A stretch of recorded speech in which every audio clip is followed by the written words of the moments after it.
Happy New Year, friends! I'm Lydia, the Halfling Seamstress, and with it being the start of a new year, I thought it would be fun to look back at all the projects I made in 2022 and have a little chat about plans for 2023, as well as the second annual gag reel featuring the best of my bloopers from the year. So grab a cuppa, get cozy, and let's have a little reminisce together. January's video was a Victorian-inspired flannel petticoat.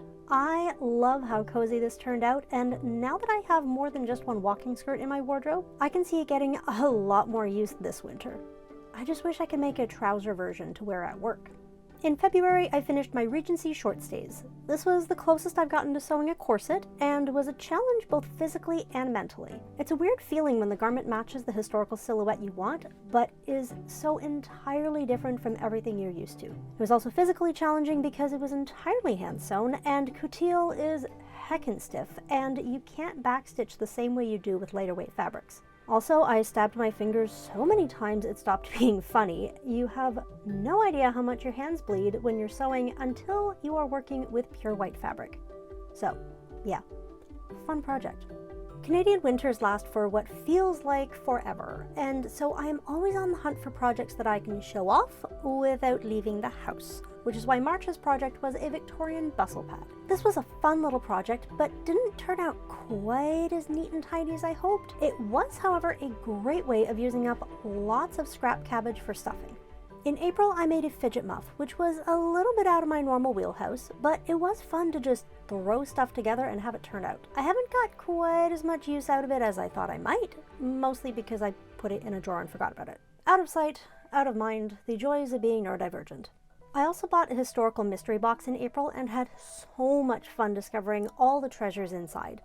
If I had more space to store things, I would totally buy another one because it really was so enjoyable to open up, and it absolutely exceeded my expectations. May's video was a past project patchwork pocket. Try saying that 10 times fast. I love looking at all the little patches and thinking back on projects, and it has been very handy to have around. I got sick during Christmas and was legit wearing my pocket as I lounged around the house like a consumptive Victorian waif because my pajamas don't have pockets. 10 out of 10, highly recommend, and I have another pocket planned that I may do a short on because large historical pockets are awesome. In June, I made a summer kirtle based off a 15th century calendar painting. And yes, I did plan the release of that video to go up specifically in June since the painting was the June art of calendar. I absolutely love this kirtle. It feels so good to wear. It is so supportive and so flattering, and I want more. In July, I took a break from sewing to try a historical recipe, Mrs. Crocombe's trifle. This video didn't do quite as well as I hoped it might, but considering that it's outside of my normal niche, I'm not complaining. It was 100% the best trifle I have ever eaten and makes me want to try even more of Mrs. Crocombe's recipes. I did originally have a video planned for August, but when the project was finished, I kinda hated how it looked on me, and I didn't feel like I could put out a video that I wasn't proud of. So, scrapped that and took a breather for the rest of the summer. I may come back to said project at some point in the future and revamp it into something I actually like, but we'll see. September was my Victorian bathing costume, even though summer was pretty much over by this point. I love this project. It turned out really good, and I can't wait to wear it in the water this summer. I am tempted to make a slightly more low-key version, as even though I reduced the sleeve puffiness by like a lot, they are still really poofy, and it does kind of feel like I'm wearing a costume. I also went to the Royal Medieval Fair in September and tried vlogging in the wild for the very first time. This was a little scary for a socially awkward introvert, but I think the video turned out pretty good. In October, I had lots of sewing and video plans, and this was sidelined by the worst case of autistic burnout I have ever had, followed by a cold where I lost my voice completely for an entire week. So the last 3 videos of 2022 got pushed back a fair bit from when I had originally planned to release them, because I looked like a potato and sounded like a dying rubber chicken. In November, I finally got around to going through how I made my layer cake dress, the project that ultimately started this whole channel. This was a super big project. I am glad it's finally done, and I can't wait to wear it to another convention, because despite being a bulky, it is epic to wear, and I can't help but have a big grin on my face the entire time I'm in costume. Then we have my waistcoat video. This project was a bear, but I griped enough about that during the actual video. I like how it turned out. There are one or two things that I'm gonna adjust with the tailoring, but overall, I'm pretty happy with the design, and I'm definitely gonna use the pattern for future waistcoats for sure. And lastly, we have my Ranger kit. This was a project that came together super easily. It was really fun to make and wear, and when I shot it back in October, I had planned it to be an autumn video. Then I got sick, blah blah blah, and so December 19th it was finally ready. I have to say, this was one of my favorite videos to film the reveal for, if not my favorite. I low-key planned the project around the location because those woods were just a screamin' for a woodland ranger. I will probably upgrade some parts of the kit as I go forward, but overall, I loves it. So that was 2022. I did make a couple other projects that didn't make it to the channel, mostly because I'd already done similar videos. And before we jump into plans for 2023, to prove that not everything goes according to plan, behold, my blooper reel. It's like all the neighbors in the neighborhood have conspired to start playing and constructing things in the exact hour that I chose to start filming. This will be fodder for the blooper reel, I think. But when I picked it up to look at it, there's the fad of fidget spinners.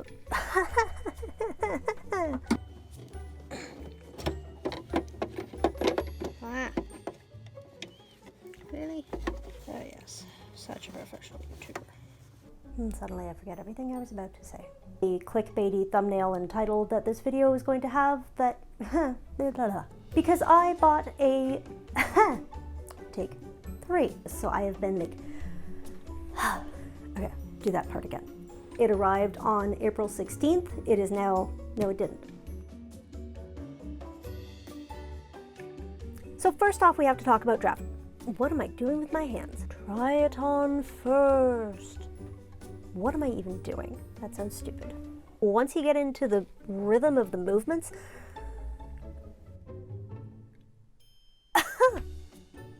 wow.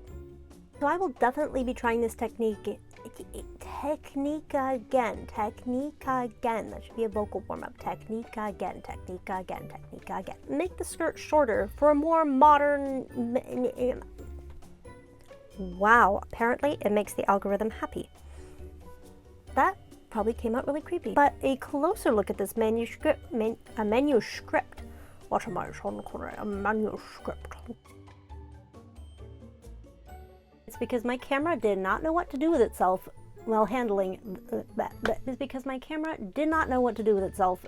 Well, why can't I get this? My camera did not know what to do with itself in handling. I sound like Christopher Walken. My camera didn't know what to do with itself in handling this dark fabric. Blooper reel.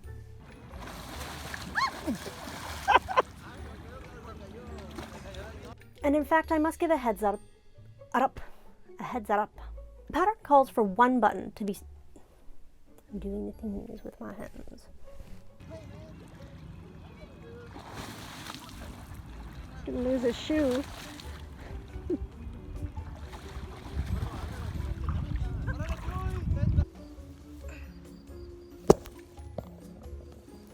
saga of falling down tripods continues.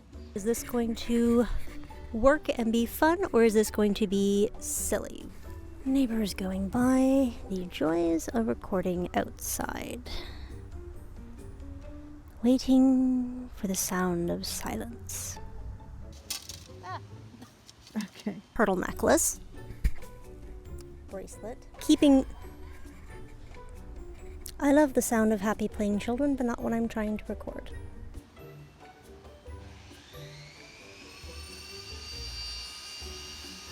And if you... I don't know if you can hear the airplane above me. I hope you can't. It's a noisy Saturday. There it goes.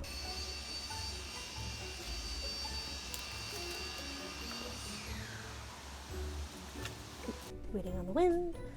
Waiting on the wind, waiting on the wind, wind, wind, wind, wind, wind. And back together and had completely forgotten. There's an odd feeling as a creator where wow, right off the bat. Enjoy that I have a rockin' Victorian expired waistcoat, that's what they get buried in. Can't reach the phone.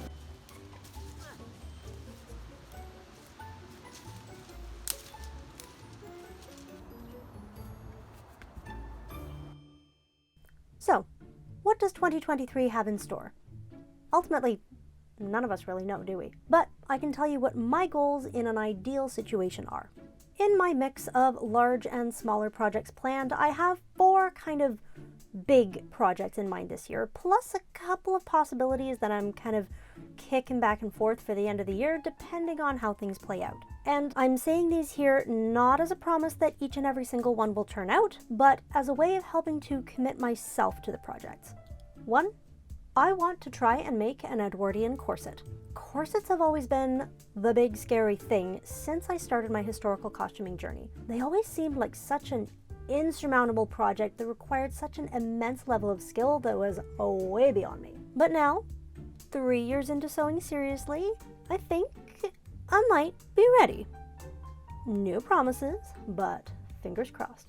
Secondly, and one of the reasons why I want an Edwardian corset, I want to make an Edwardian lingerie dress. This is one of those lacy diaphanous tea gowns that you see on Pinterest, and I want one. I have the base fabric, I've been accumulating lace for a while now, and my goal is to at least make the top portion this year.